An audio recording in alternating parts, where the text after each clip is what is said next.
So on behalf of the Urban Science Program, otherwise known as 11-6, and the Department of Urban Studies and Planning at MIT, I'm very happy to draw to close the Data, Equity, and Race lecture series. And before I get started, I just want to share a land acknowledgement. So let me just share my screen.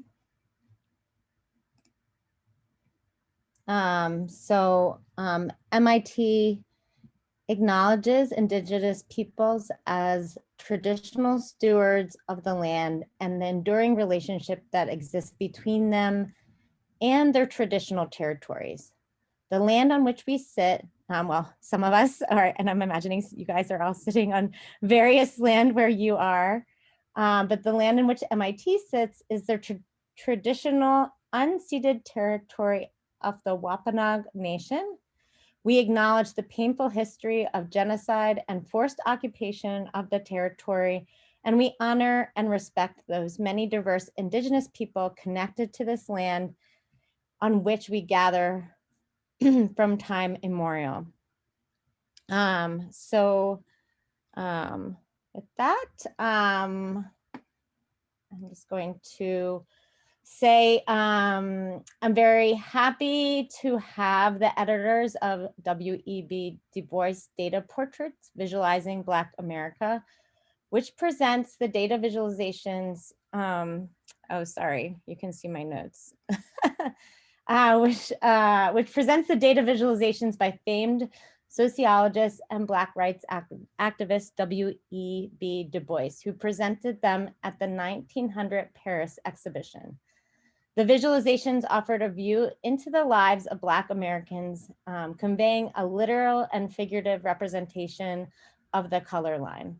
From advances in education to lingering effects of slavery, these infographics make visible a wide spectrum of Black experience.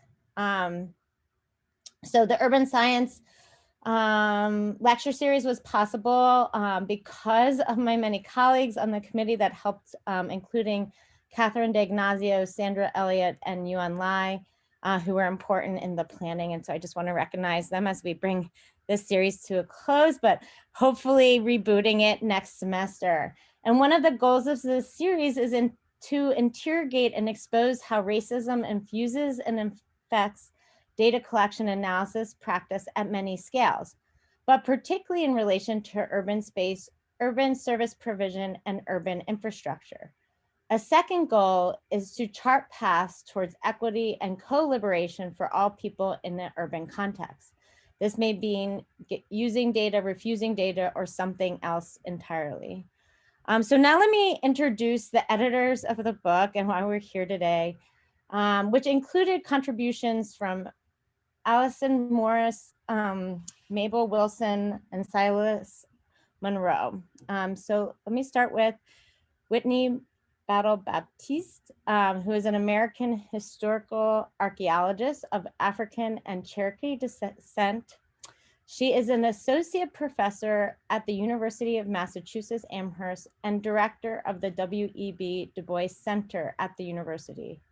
Her work focuses primarily on the historical intersection of race, class, and gender in the shaping of cultural landscapes across the African diaspora. Her theoretical interests include Black feminist theory, African-American material and expressive culture, and critical heritage studies.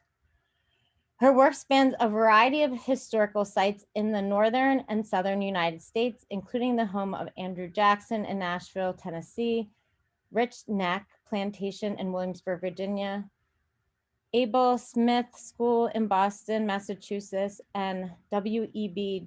Du Bois home site in Great Barrington, Massachusetts. Her latest research is a community-based archaeology project at the Miller's Plantation site on the island of Eleuthera in the Bahamas. I think I'm pronouncing that right. So it's Eleuthera. What? It's Eleuthera. Eleuthera. Thank you. Thank you for correcting me. Eleuthera. Thank you, Whitney.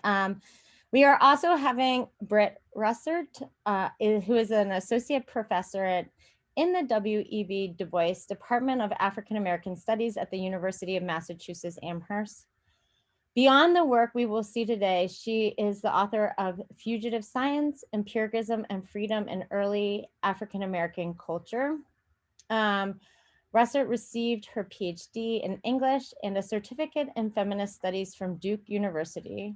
Her research and teaching focuses on Black speculative fiction and visual culture, race and science, slavery and abolition, feminist and queer approaches to science and culture and critical theory, especially Marxism, psychoanalysis, and Black radical thought. With Adrienne Brown, she is also editing W.E.B. Du Bois short genre fiction, their edition of Du Bois fantasy story, The Princess Steel. Her new project is an intensive study of William J. Wilson's African American Picture Gallery, a text that imagines the first museum of Black art in the United States. Rusert is also writing a short history of abolition that uses abolitionist experiments from the antebellum period to make concrete connections to radical organizing today, especially to movements around environmental justice, mutual aid, prison abolition, and community defense initiatives led by QTPOC and Black women. So with that, I will turn it over to the editors of the book today to share a bit about the work. And the way that we're going to format this today is we'll start by having them give a brief presentation of the work. And then we really wanted this to be a conversation and to really talk about the work and kind of change the Zoom formalism and try to have this informal talk, which is what we really hoped to do with the Urban Science Lecture Series. So I'll let them start with their presentation. So turning it over to you. Sorry, I next need to really update my bio, but I'm a full professor now. So oh God, that's like you do need to update that because that's super different than that's very congratulations, and I'm so sorry. thank you. That is a big deal. So yeah. thank you for clarifying that. Yeah, it's cool. It's very cool.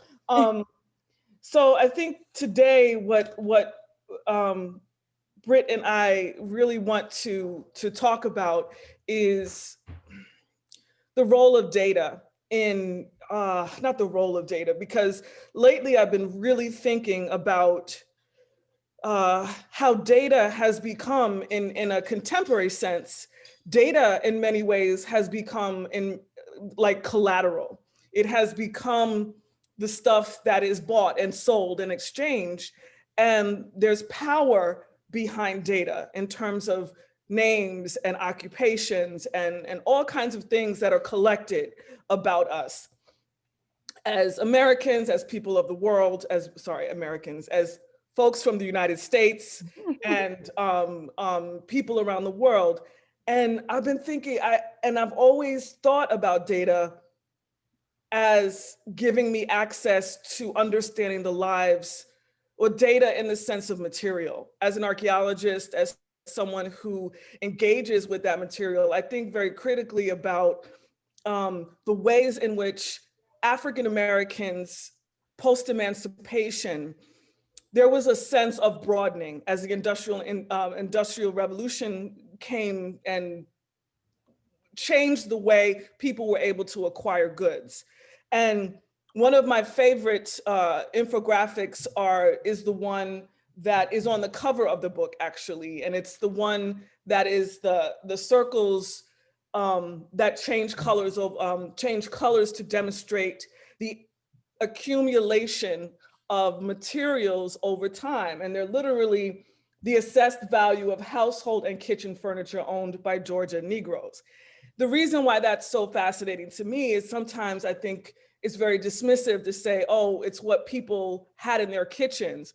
But what it symbolized to me in seeing something like this is if you look literally at 1875, which is the first year, it's very, very small. And over time, part of the goal is to accumulate stuff in order to, in some ways, and as archaeologist Paul Mullins, who talks about the accumulation of material for some African Americans, newly emancipated, was ways for us, A, to participate in the market, but it was also a way for us to acquire goods in order, in some ways, and this might sound crazy, but to achieve some level of equality.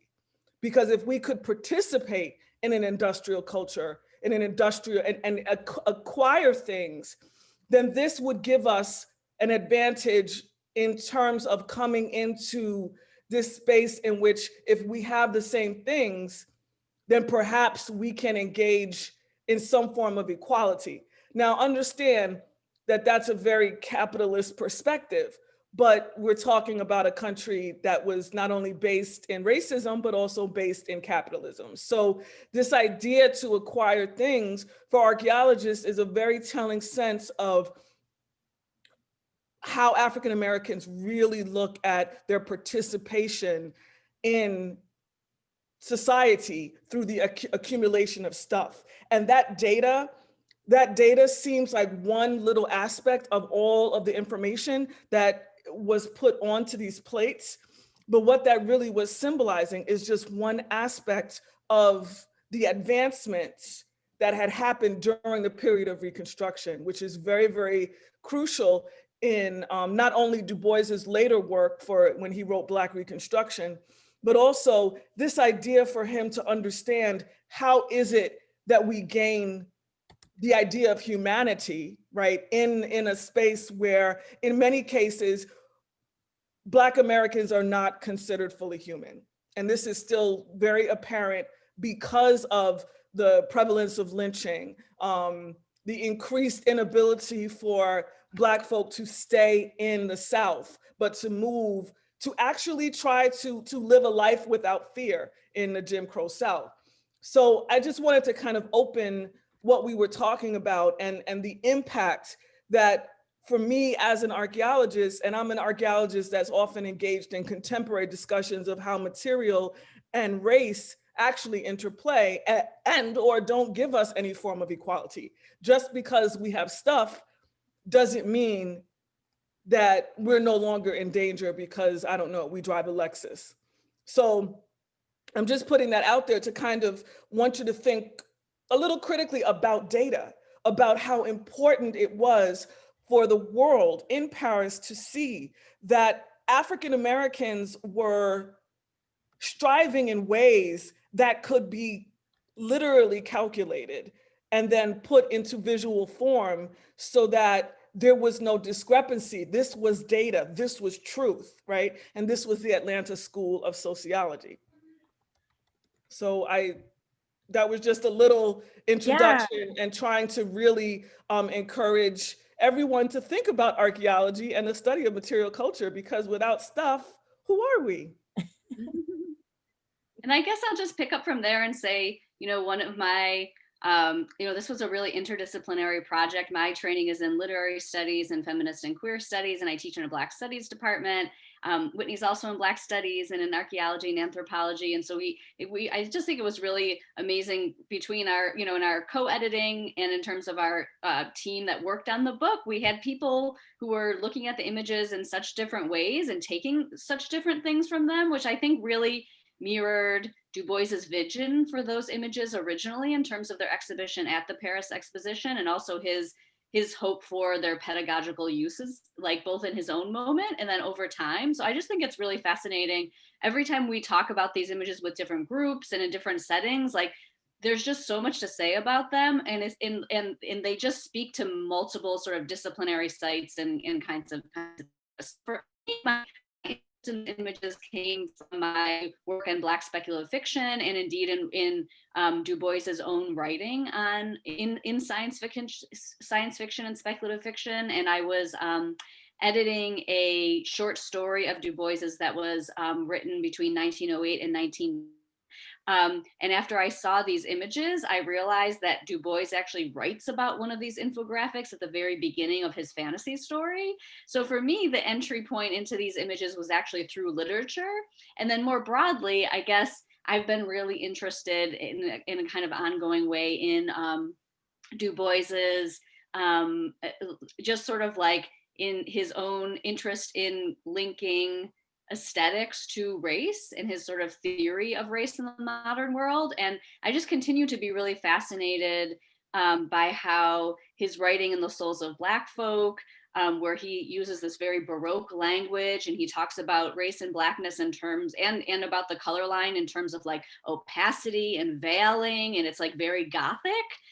His aesthetic and his writing is so different from these visual images. The infographics sort of, highlight clean lines and bright colors. But the first plate of the infographics indeed says the problem of the 20th century is the problem of the color line, right? That famous line from The Souls of Black Folk. So my interest in the images has primarily been about how he's kind of conveying data, Black data, making interventions into sociological literature and, kind of statistical theories that were undergirded by racism and eugenics in this moment, how he's making those interventions, not just through a specific deployment of data, but through a very careful kind of like working out and practice of aesthetics. And I think there's actually a kind of theory of aesthetics in the images as well.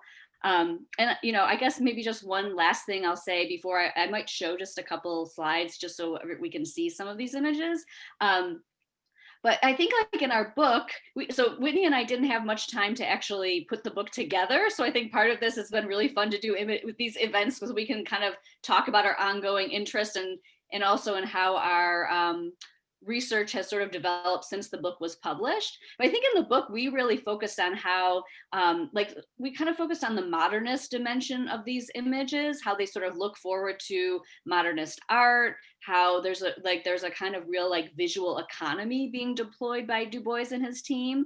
But since we published the book, I think I've been a little bit more interested in the moments where Du Bois is actually like departing from principles of visual economy, and moments where there's kind of like swirls and there's like these, and he has bar graphs where bars kind of snake in this really unnecessary way. There's these spirals, right? There are like these moments where I think he's specifically deploying like a kind of visual inefficiency rather than economy, if that makes sense. And so increasingly, I've just been really interested in thinking about why there are these kinds of flourishes. One thought that I've had is that, one of the main goals of these images was to really make an intervention into theories that were privileging ideas about like Black death, early death, about the kind of like moribund destiny of African Americans at both a biological and economic and kind of political level. And so that's actually why I think these moments of flourish, where the images almost seem to be moving, where there's a kind of excess, I think they kind of imbibe these images with like an idea of like a kind of like a life force instead. And that I think kind of works against the sort of death bound valences of statistics and social science in this moment, especially as it was looking at Blackness and Black people in the United States. So those are just some of my interests beginning with this project and how I've been thinking about the images more recently. We did an event at Columbia with Saidiya Hartman and some other scholars, and Saidiya Hartman was talking about these images in terms of their connection to early Black film. And she also linked them up to like the Great Migration. So she was really interested in moments when the images seem to move with those spirals. There's a couple images where there's a specific direction asking viewers to lift up the image so they can see data and other information like on another plate. So yeah, I just think there's a lot of really interesting connections and kind of vantage points from which we can think about these images. So I want to make sure that we prioritize our conversation. So I'm just going to show a couple of quick images and then maybe we can move on to conversation from there. Does that sound okay? Yeah, sounds great. Okay, great. So I'm just going to share my screen.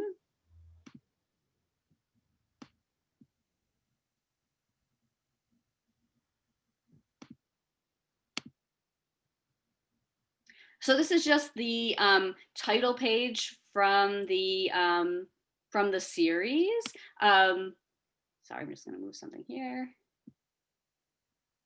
So these infographics were exhibited, as we've said, at the 1900 Paris Exposition as part of something that was called the American Negro Exhibition. And it was part of a kind of broader contribution of like American exhibits to the Paris Exposition.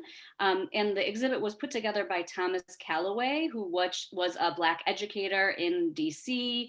He was the editor of a periodical called The Colored American, and he had been Du Bois's friend at Fisk University in their undergrad days. So they were like college buddies. And Calloway reached out to Du Bois to ask him to make a contribution that was going to be a kind of sociological study to the Paris Exposition.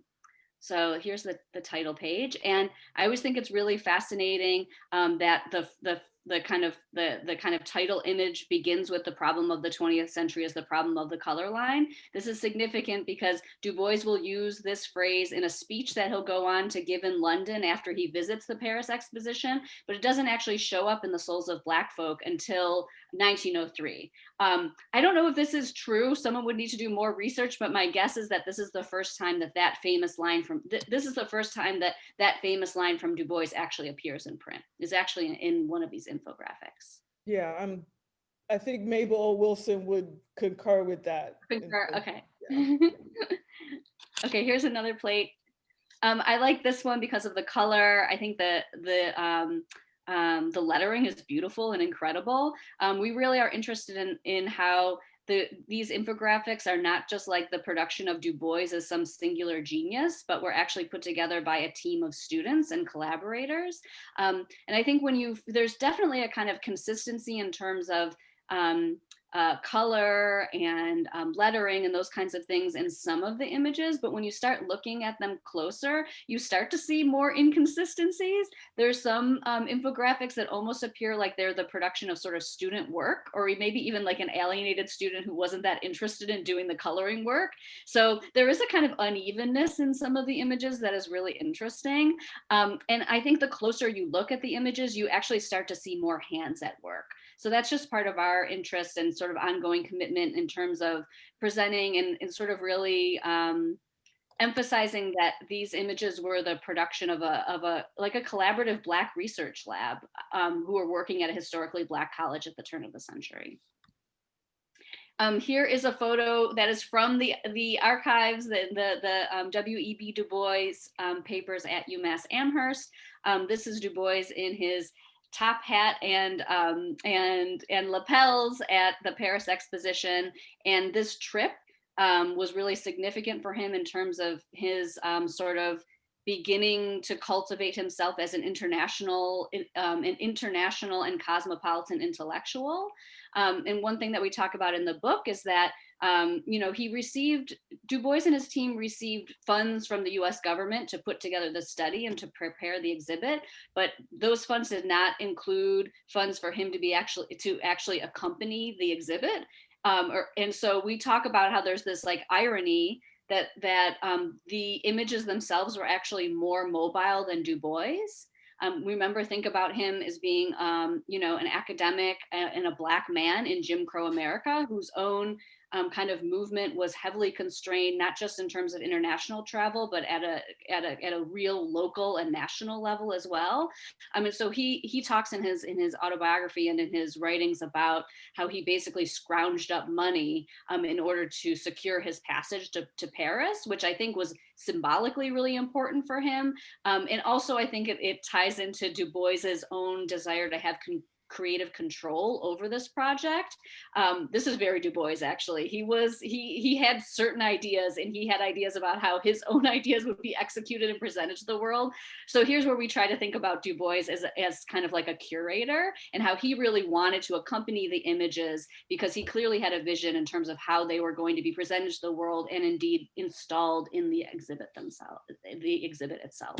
So Britt, if you could go back, because I know this one, I want you to be able to have all the time with those colors on the next slide. So if I could just jump in here, because I think that what we've talked about also is The Paris Exposition and this exhibit is probably the beginning of the end of Du Bois's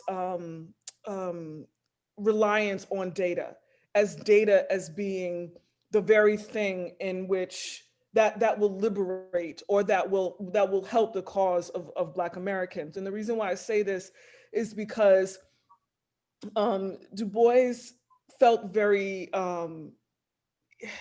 he felt very seriously about the ways in which Blacks were suffering in terms of the Jim Crow South. And for him, when he went to undergraduate, when he went to Fisk University after leaving Great Barrington, is when he really, in Nashville, Tennessee, is when he realizes, or actually witnesses, the kinds of segregation and racism that is commonplace in the South. It was not like that in Great Barrington. He understood that he lived behind the veil. There was all kinds of implications about that. But when he was in residence in Atlanta, Georgia, that is when he began to be directly affected by the restrictions of a Jim Crow South. Even though he was a professor and he was teaching more along the lines of the kinds of courses he wanted to teach, he had several students under his tutelage. The Atlanta School of Sociology was out taking surveys, collecting information. This was something that had not been done by anyone but him, if we recall the Philadelphia Negro. So he was already understanding how to execute this kind of data collection. But also, I say the beginning of the end because his firstborn son, who was born in October of 1897, passed away at 18 months in May of 1899. And that was extremely difficult for he and his wife, but it was also based on the fact that they could not find a quote unquote Negro doctor to come and help the child. And so for him, it was actually that segregation and the Jim Crow South that killed his son, and he in turn buried him in Great Barrington. He refused to bury him in the soil, in the clay, the red clay of Georgia. That was never going to happen. Also, he was very, very struck a month earlier by the lynching of a man by the name of Sam Hose, who was not only tortured and lynched, but there were parts of his body that were on display at different butchers and stores and shops right there in downtown Atlanta. And he describes his understanding that he was literally on his way to the Atlanta Constitution newspaper to give an op-ed about lynching and its impact on the Black community. And he was walking down the street and heard that parts of this man's body was on display on the very street he was walking. And he said it stopped him in his footsteps. And he turned around and never made it there. But data was something that he could believe in, tangibly, intangibly. This is something he could believe in. But 1900 and between 1899 and 1903, when The Souls of Black Folk is released and published, he goes through a serious transformation where he realizes that data in some ways can be used not just to elucidate or to kind of amplify the successes of Black Americans, our survival, the ways in which we are being successful, but he realizes that there is an added level of propaganda that has to go with this data. It has to be in ways, because it has to be in ways that are going to be stronger than just this data, because for him, he realized he had lost faith, I would argue. I can't speak for him, but I can speak based on reading and looking at his correspondence from that time, and understand when Souls of Black Folk comes out,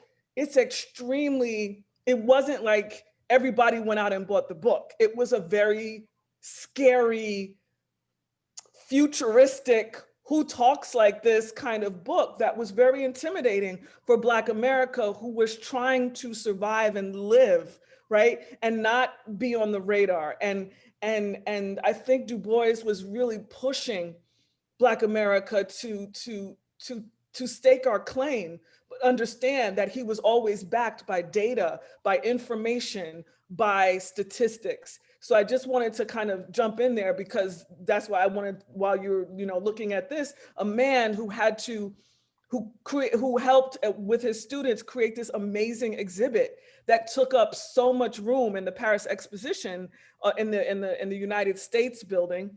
But this man had to travel steerage at the bottom of the boat to get to Paris in order to be there for this exhibit.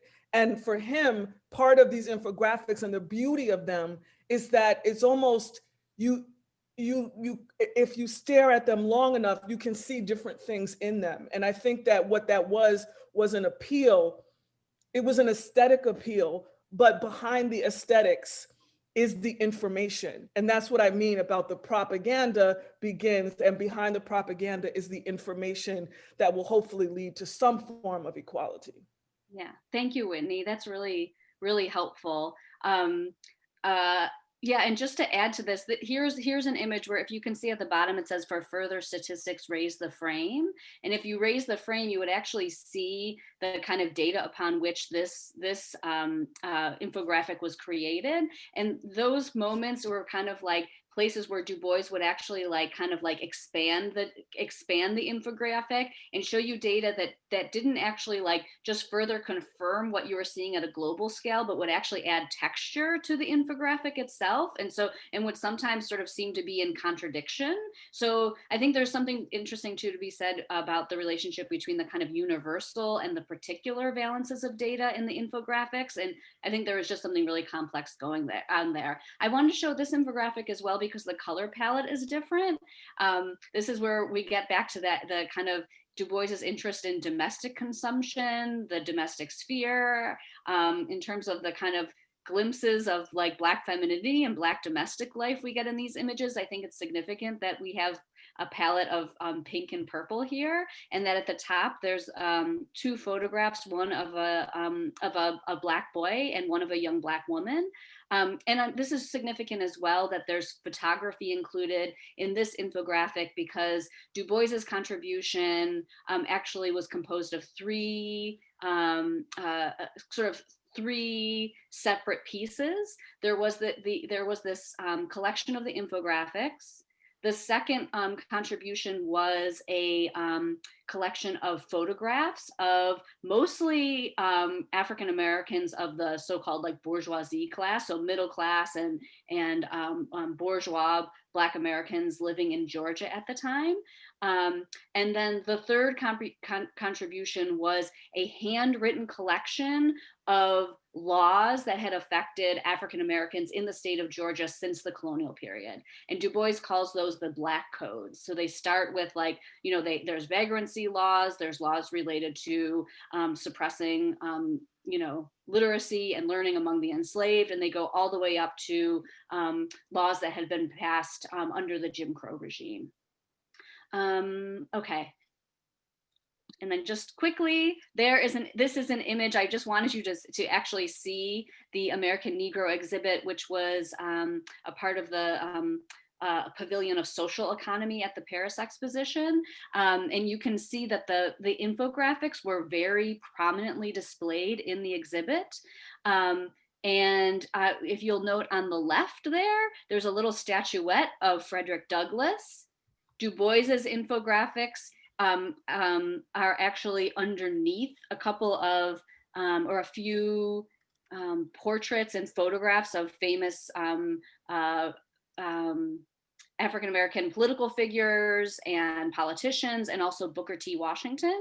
And then below the infographics, there's a collection that was put together by Daniel Murray, who was a Black bibliographer and librarian at the Library of Congress at the turn of the century. And he put together the most substantial and most comprehensive collection of Black publications that had ever been put together in America.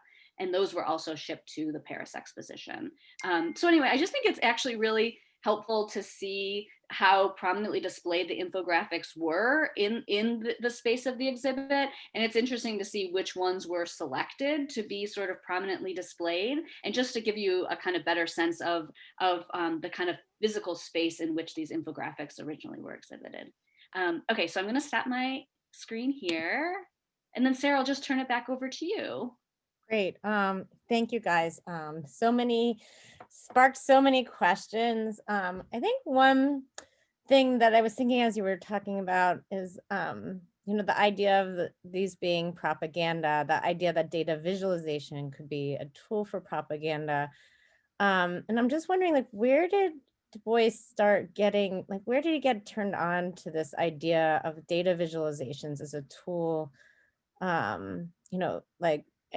We know he's collected data as a sociologist, but like where did that kind of transferring now that data into these visual representations, something that he learned about, or how did he get turned on to that topic?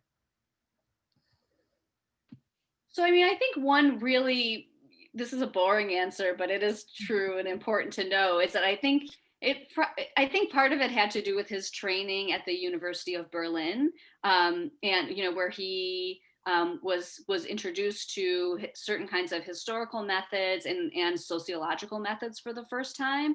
And so, in terms of his interest in using like supplementing sociological data, studies that were interested in the composition and organization of populations in Western societies. I think that was just basic to the training that he sort of began at Harvard, but that really became fundamental for him when he studied because of his studies in sociology in Germany.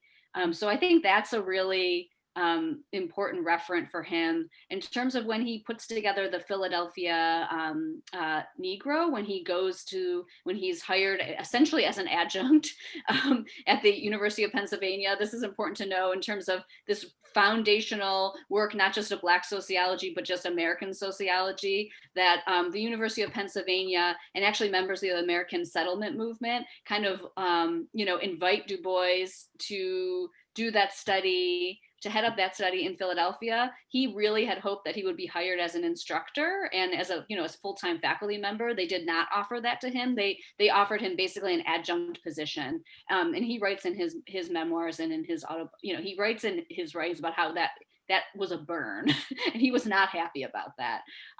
So I actually think that the other important referent for him and kind of influence is the American settlement movement. And that's something that I've been studying right now as I'm trying to place Du Bois in the context of these like basically early like feminists, these feminist sociologists, these white women who were, at Hull House, Jane Addams, like Isabella Eaton was one of Addams' collaborators, and she actually worked on the Philadelphia Negro with Du Bois. And a lot of people don't realize that the Philadelphia Negro was composed of two texts. It was composed of Du Bois's study and then also a study of Black domestic labor that was penned by Isabella Eaton. So I actually think that in terms of like, I think the kind of German school of sociology is important in terms of where he began to see data visualization as being crucial to getting this kind of information out there. But I also think that there's another story to be told about Du Bois's relationship to feminist data visualization in the 19th century, and also these women who are social reformers and who are doing, that kind of, who are also doing similar kind of social work. And were engaged in similar forms of data visualization in the American settlement movement. Du Bois was collaborating and working with them in Philadelphia. He corresponded with Jane Addams throughout his life. If you look up his correspondence with Isabella Eaton in the Du Bois papers, they had a really, I would almost say it was a friendship, but a really intimate and playful relationship. So I just think that there's also something to be said here about Du Bois's relationship to like white women's sociologists and reformers as being central to these images as well. I'm so glad you bring this up, Britt. Of course, I told you a little bit how I was interested in that. One of the things that I just wrote about in my book, Data Action, was the use of maps by the settlement movement as a way of propaganda or a way of trying to get people to look at the concerns of those on the margins, and that's how I noticed Du Bois's strong ties to the settlement movement. And one thing and I'm not sure if you know this from what you've been working on right now, but one of the things that I was thinking about as I was reading about their work together was also what was happening at the same time in terms of the Chicago school and their use of maps. And I was wondering, like, how much, like, let's say, settlement movement and Du Bois use of mapping. And for those of you on the call who don't know this, the settlement movement really employed mapping as a tool and started to think about data visualizations. And it was feminist mappers that did that. So, I think they learned a lot from like kind of the booth maps that were produced in London at the turn of the century, and kind of they take kind of, I think, or at least some of the writings I've seen, kind of that's one of their inspirations. And then you see from there the Chicago school using the mapping, and I was always wondering how much they learned from Du Bois and Adams' work, but kind of it feels like they manipulated it in a different way. So to where like the person who's making the visualization, their objective comes out. So you can see, Adams and Du Bois' objective in terms of like showing those on the margins. But then when you see the Chicago schools map, it kind of talks about inferiority or other, kind of more, it felt more racist in nature, or the maps did at least. And so I wonder if you guys could talk a little bit about that. Yeah. I think that in many ways, geography, right? The spaces that are inhabited by different people, you put your, that's what you just said was spot on in terms of the ways in which you interpret is a reflection of either your life experience or how you actually experience that geography. If even as someone that is Du Bois, the Philadelphia Negro is an amazing study, yet there is still a lot of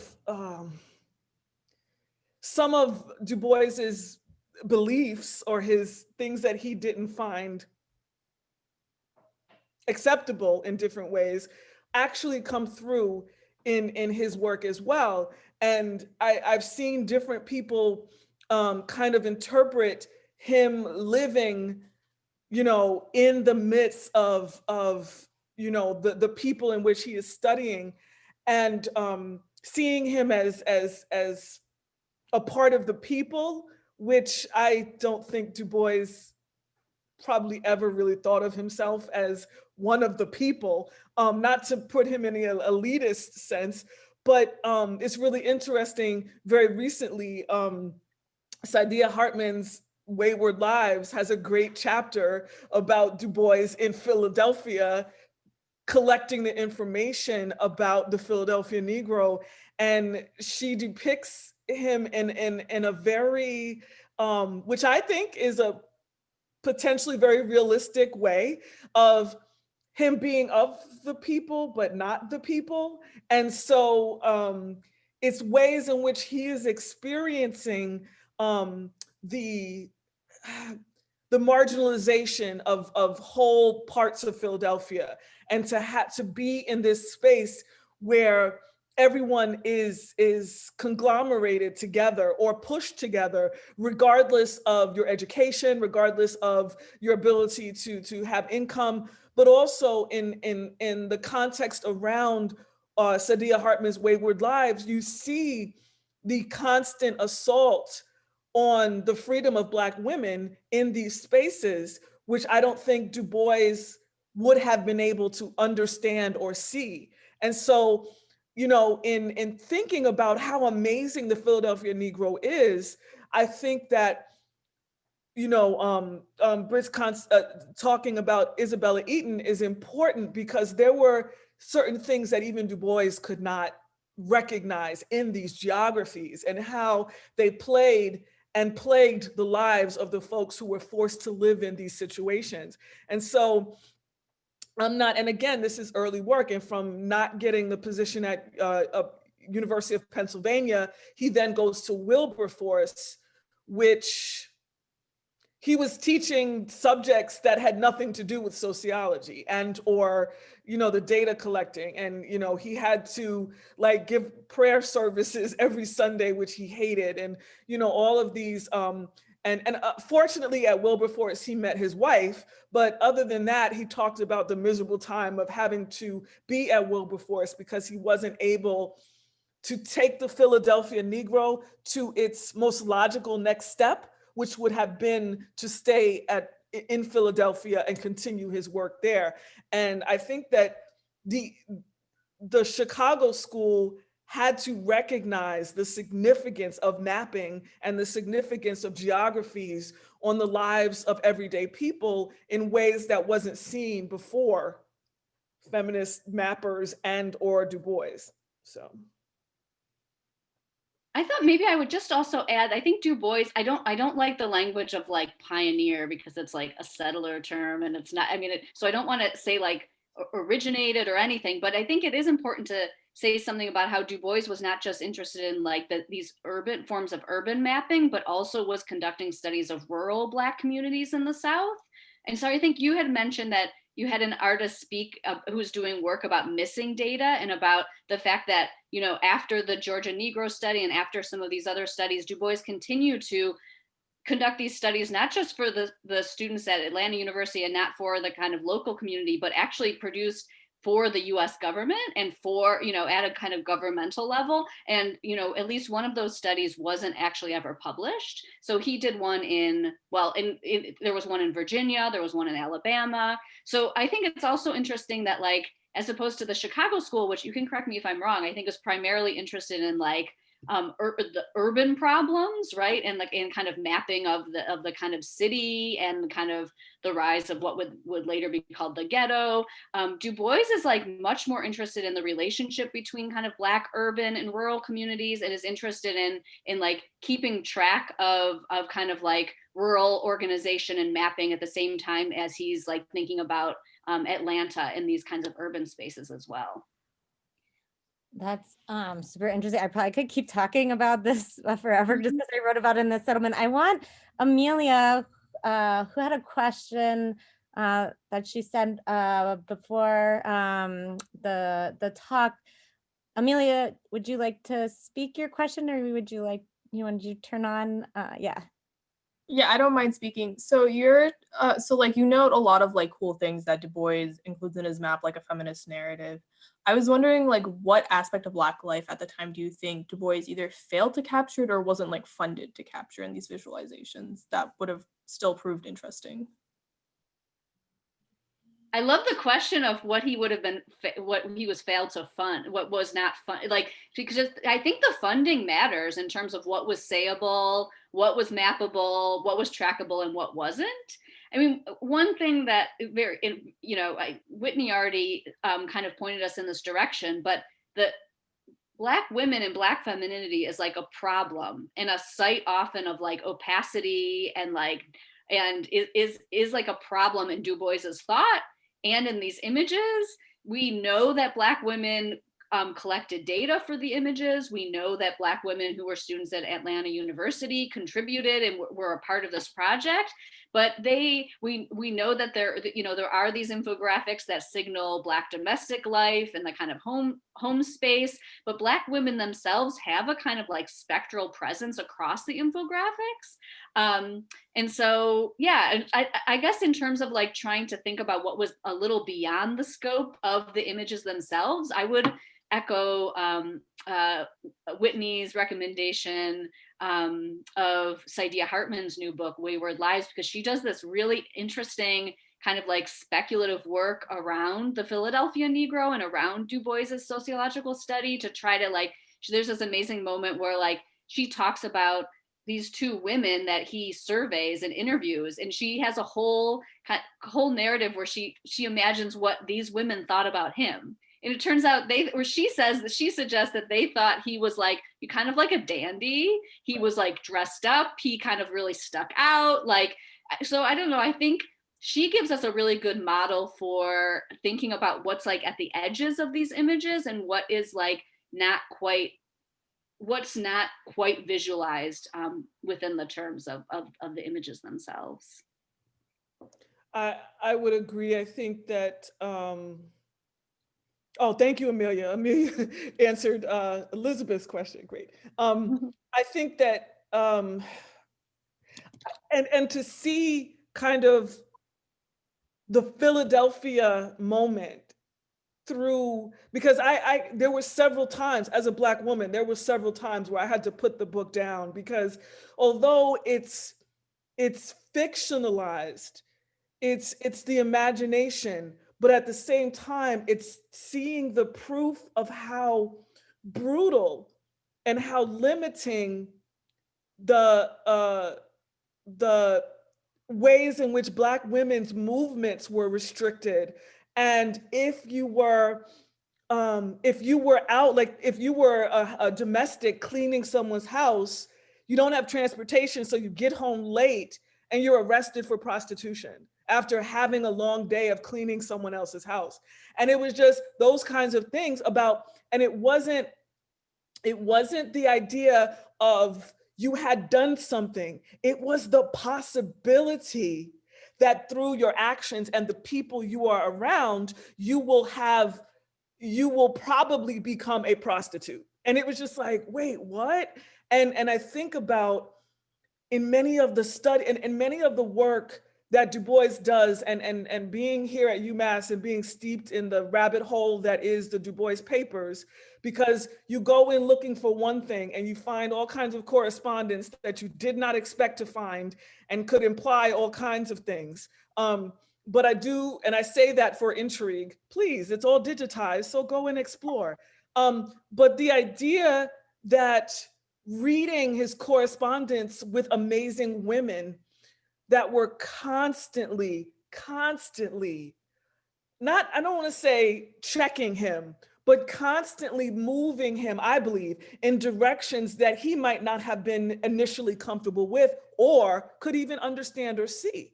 So, but he gets a little bit of flack for the fact that he really doesn't always very rarely credits all of the women that along the way helped him to become the Du Bois that he was. And the other thing, and I don't want to spill tea about Du Bois on this conversation, but I do want to say that's slang for gossip, sorry. The idea is that there is a lot, I mentioned the death of Burkhard Du Bois, his son, because in my interview with his granddaughter, who's still alive, living in Colorado, she was really saying to me that she understood. She was raised by her grandmother, Nina Du Bois, but she said to me, their marriage was really destroyed after the death of their son. And Nina moved to Baltimore while Du Bois himself was in Atlanta. So they rarely lived together. She was there, as the background, as the domestic, but the letters between them are very insightful. And the amazing women he had around him later on really brings into question to me, not his infidelity or whatever, but this idea that he recognized the impact and how important the input from these women were, and he used them. He used a lot of their data and incorporated. He also helped publish a lot of people in the Crisis magazine. But I would say that there's a lot more influence from feminist perspectives than I think we give credit for, because I don't think Du Bois gives it all the credit that it deserved at that moment. That was a long-winded way to talk about his infidelity, sorry. He's also much more open about citing like white women than the Black women in his life. There's from like Anna Julia Cooper, there's like many instances in correspondence too, where you see Black women and intellectuals writing to him, asking for feedback, asking for the work to be published in the Credo. And he clearly had like people he wanted to be associated with and some people he distanced himself from with. That was, a long-standing part of his career as well. Andres, I see you have your hand raised, and Catherine, and then I realize we're over time. Hopefully you guys, will you be able to stay to answer 2 more questions? Yes, great, okay. Andres, go for it. Yeah, thank you both for this talk and for the wonderful book, which we have at home as well. And it's fascinating to see these graphics. I would like to ask a little bit about what I found really interesting about the graphics and the timing was that during that era in 1900 or just the years leading up and just the years after was also kind of the birth of statistics in many ways. And it was, where random sampling was invented, like in the 1890s, the idea of correlation, the idea of standard deviation. These are all concepts developed at that time. And I wonder in your work whether you have found that Du Bois's choice of presenting information in this way is connected to the the birth or the sort of the importance of the topic at the time, and then a kind of an attempt to engage with the cutting edge. Is that part of the reasoning why was reverting to charts rather than other maybe text-based narration of the topics and other ways? And is it maybe also, and this is a question because I don't really know this, is it maybe also an attempt to kind of counter the narrative, because a lot of the early era statisticians like Booth or Pearson and Francis Galton and the R.A. Fisher, they were deep eugenicists. Harvard statistics was just full of eugenicists at one point in that era too. So is this an attempt to kind of counter the narrative that you can actually tell a different story with statistics as well? But anyway, I wonder if you could just comment on the sort of timeliness of presenting information in this way in the backdrop of sort of history of science at the time. Is that something that came out in your research at all? Yeah, I mean, for us, I think that's like the baseline. I think it's our baseline understanding that he was explicitly responding to emerging theories of statistics during the period that were undergirded by, eugenical racist theories. And, there's a material connection there insofar as Du Bois's undergrad career was at Harvard. So we know that he was like, right, he was like in the crucible of that kind of thinking and those methods in his own studies. And I think it's really, Du Bois did not have a lot of great things to say about his years at Harvard. And I think it's interesting to think about how his training and his work after in Germany, and then also his time teaching at Black institutions, his time heading up what Alden Morris says is the first modern school of sociology in the United States is actually not the Chicago school, but it's the Atlanta School of Sociology that is initiated by Du Bois. I think there's a way to think about his work, all of his work during this period, as being a response to that really restrictive Harvard model of social science that he was also trained in and exposed to as an undergrad. And I think the language of exposure is important because he was was he the only Black man in attendance in Harvard? He was the first African-American graduate in Harvard. It was him and a couple of women. So it was not only just that this was a place that was like a hotbed for eugenical and statistical thinking in the moment, but it was an institution undergirded by those principles as well, in terms of who was and was not, who was included and excluded from the school. So I think, for me, I think the infographics can absolutely be read as a kind of response to those methods that are emerging at that time. But I also want to add that I feel that him being at Harvard in the crucible of eugenics was important because also at that time is when during his interim at Harvard, that's when he went to Berlin, and he was being trained by the very people who were training his professors. Mm-hmm. And I think that put him in a very different mindset about what he could accomplish with his own knowledge. And if he had not actually run, again, funding, he probably would have stayed to get a PhD in Berlin, because he says he only felt free as a young child in Great Barrington and in Germany. So those two spaces for him really helped to solidify it. And I think that it gave him the extra he needed to go back to Harvard and complete and then compete with those kinds of statistics that were being pushed by eugenics. And over and over and over again, the images show, you know, like statistics at this period and social science at this period is obsessed with Black death and early Black death, and the idea that the Black population is going to like is going to decline and possibly become extinct. And so many of these images are just at a baseline intent on showing that like the African American population is thriving, that it is a population. This is also a moment in terms of like the population is solidifying as an actual thing, right? So he's also trying to show that Black people are a coherent and distinct population, and that they are a population that is growing rather than declining. Super interesting. Catherine, I know you have a question. I know, Britt, you need to leave at 1:40. Maybe you can ask the question, Catherine, and get it in. And then if Britt, you can't answer, you can, at least that's my kind of final conclusion. I'll try to be super fast. And I really appreciate you all staying extra time as well. Yeah, just thank you so much for the important work. It's great. And my question was about what Whitney talked about as Du Bois's the crisis of faith that he had around data, which sounds like it was also intertwined with like his own personal life as well. And I was just wondering, like, if you could extrapolate that for us, like what do we have to learn, those of us who use data today, what do we have to learn from both Du Bois's aspirations for what data might do, but also this crisis or this like transformation of what he feels like data are capable of doing?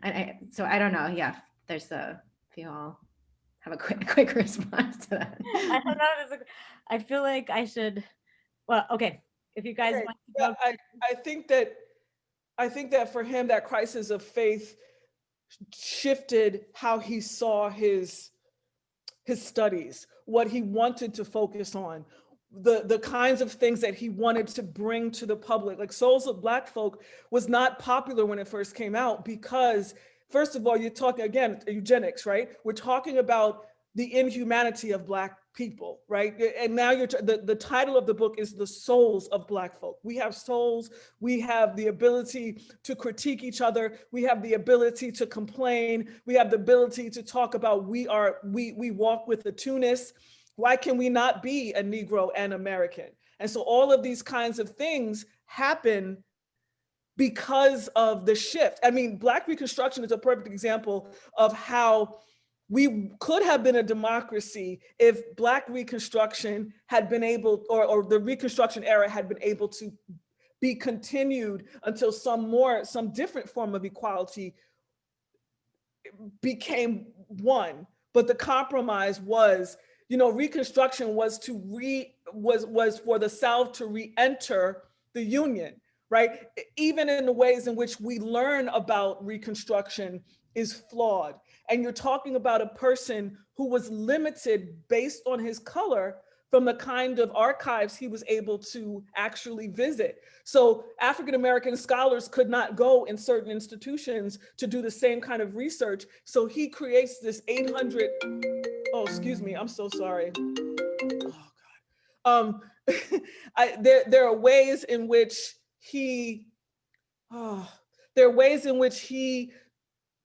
understands his role and understands that with this information, he can actually transform or even bring into mind how people see their past, even within this country. And I think that's the kind of propaganda. It's the propaganda based on facts, right? Based on articles and quoting people. But Black Reconstruction is a serious rewriting of history that we still haven't actually come to terms with. So I just think that that's one example. And I don't know if that was quick enough, but I did it as quickly as I could. With that, I'll call this to close. I thank you guys so much for being with us today. I think there's just so many lessons to learn and his work in terms of thinking about how we can use visuals, how successful they are, how they represent the person's ideologies, both whether it's Du Bois or other people from contemporary to him. And the idea that it is propaganda, and I like how you kind of brought that back at the end, and you know, how we use propaganda right now is kind of also very disturbing, and so and helpful. And so how can we use it in both for good and bad? And so the way that he kind of turned that around, I think, is interesting too. So again, thank you for your work, and sharing it with us and sharing your time with us. I can't wait to see what you guys are up to next. Thank you so much. Thank guys. you. Thank you. Bye. Bye.